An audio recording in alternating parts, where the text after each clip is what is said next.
ওলি আল্লাহ হইলে তার কারামত শর্ত। আমাদের মাঝে অনেক আবার বলে থাকি না জানার কারণে যে ওলি আল্লাহর আবার কেরামতি দেখাইবে নাকি। আচ্ছা বলেন তো, ফুলের থেকে তো গ্রানই বেরোবে। যদি ফুল ফুটে এই ফুল থেকে গ্রান বের হবে না হবে না? তবে কসুরি পানার যদি ফুল হয় এটার থেকে কিছু গ্রান বেরোবে না, এ তো নাই কিছু, উপরের মুখোশটা শুধু। আর যদি কাগজের ফুল হয় তাহলে কোনো গ্রান বের হবে না কি। কিন্তু ওলি আল্লাহ হলে তার পরনে কাপড় থাকুক আর না থাকুক, সে জামা কাপড় পরুক আর না পরুক, তিনি কিন্তু কেরামতের অধিকারী। তিনি যে কোনো অলৌকিক ঘটনা ঘটাইতে পারে, পারে না পারে না? কিন্তু আমাদের সমাজে ধারণা আছে যদি কোনো ব্যক্তির সুন্নতের মোস্তাহাবের খেলাফ চলে আর যদি আকাশে উইরা যায় তারে বিশ্বাস করো না। এটা কিন্তু সমাজের ধারণা। মোস্তাহাবের খেলাফ যদি চলে, তিনি যদি আকাশে উড়ে যান, তাকে আপনারা বিশ্বাস করেন, সে মানে বিপদগামী। এই আকিদাটাই ভুল। যিনি অলি কুতুব সে তো পরনে কাপড়ে নেই, দেশ চালাইতেছে। যিনি মাজুব অলি আল্লাহ সে পাগলের বেশে ঘুরতেছে, ছেঁড়া কাপড়। আবার এমন সব ঘটনা ঘটায় যেটা ঘটলে মানুষ দূরে সরে যাবে, অথচ সে আল্লাহর বন্ধু। ওনারা ধর্ম বলতে আল্লাহতে পরিপূর্ণ আত্মসমর্পণকে বোঝায়। আমরা ধরে নিয়েছি আমি যেমন কল্পনা করি এমন এমন অলি আল্লাহ এমন হইতে হবে। এটা কি ঠিক?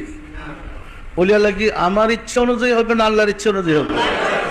আল্লাহ যেমন চালাই। আমার মুর্শিদ একটা গল্প করতেছিলেন, আমার মুর্শিদ বলছিলেন একটা ঘটনাটা এরকম। চাঁদপুরে একজন কুতুব মানে খালি গায়ে পরনে কাপড় ছিল না, এইভাবে থাকতেন। একদিন একজন অলি আল্লাহ বজরা ভাড়া করে ওই এলাকায় আসছিলেন সফর করতে। আসার পরে চাঁদপুর শহরের এক জায়গায় যখন নাকি ওই নদীর পাড়ে আপনার ওনার বজরা বেড়েছে, তো নদীর পাড়েই ওই কুতুব ল্যাংটা কুতুব ছিল। তখন একদম পরের একটা সুতাও নেই। তখন ওই কুতুবে ওই হুজুরের দেখি তাড়াতাড়ি এক দোকানে গিয়ে বললো আমার একটা লুঙ্গি দাও। তখন তাকে একটা লুঙ্গি দেওয়া হলো। সেই কাপড়টা পরে এরপরে হুজুরে গিয়ে সালাম করলো। যে মুর্শিদ নৌকাতে বসে তাকে গিয়ে সালাম করলো। দুইজনে কথাবার্তা বললেন। তখন কিন্তু লুঙ্গি পরা, আর সারাদিন যে তাকে পরনে কাপড় নাই। তো হুজুরে বলতেছিলেন যে আল্লাহ তো আপনার কুতুব বানাইছে, তো আমার একটা কেরামতি দেখান না। দুইজনে গল্প করতে তো হাসাহাসি করতেছে, তো আমার একটা কেরামতি দেখান। তো বলেন কেরামতি দেখাইতে হবে, কি কেরামতি দেখাবো, আমি কি কেরামতির যোগ্য? না আমার একটা কেরামতি দেখান। তখন মুর্শিদ বললেন, উনি একদম বাস্তব ঘটনাটা জানতেন।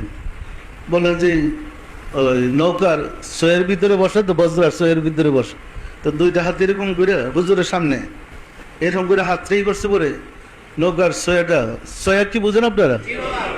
এটা ফাঁক হয়ে গেছে। ফাঁক হয়েছে পরে ওই কুতুব নাই, লঙ্গিটা করে রয়েছে। বিষয়টা বুঝছেন?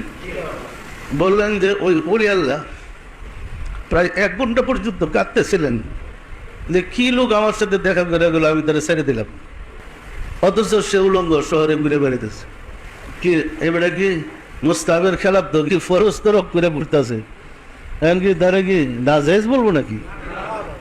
সম্মানিত আশিকের ছেলেরা, এটা হলো প্রেমের খেলা। আল্লাহ যাকে যেমন ভালোবাসেন তার দ্বারা তেমন ঘটনাই ঘটেন। সুতরাং আমাদের ওলি আল্লাহদের সম্বন্ধে একটা পরিষ্কার ধারণা থাকতে হবে। আমি আপনাদেরকে অনেকবার বলেছি পৃথিবীতে 3 শ্রেণীর ওলি আল্লাহ আছে: হাদি, মাজুব, দেশশকুক ওলি আল্লাহ।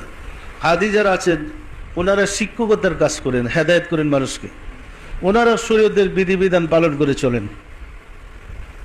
তো হাদি যারা, তাদের মধ্যে 4টা র্যাঙ্ক আছে: ওলি আল্লাহ, ওলি কামেল, ওলি মোকাম্মেল, মুজাদ্দেদে জামান।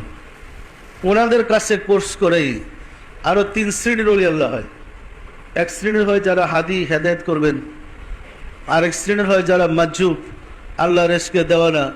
আল্লাহর ইশকে যে পাগল হয়েছে তো হয়েছি, সে আর সুস্থ অবস্থায় সমাজে ফিরে আসে না। আরেক শ্রেণী আছে দেশশকুক ওলি আল্লাহ। দেশশকুক ওলিদের যিনি সর্বপ্রধান, ওনাকে কুতুবুল আখতাব বলে।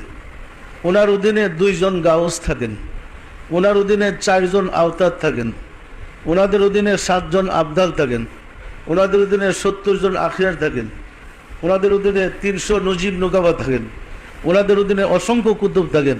শুধু 150 ওলি আল্লাহদের মধ্যে 40টা র্যাঙ্ক আছে। পরিষ্কার না? পরিষ্কার না?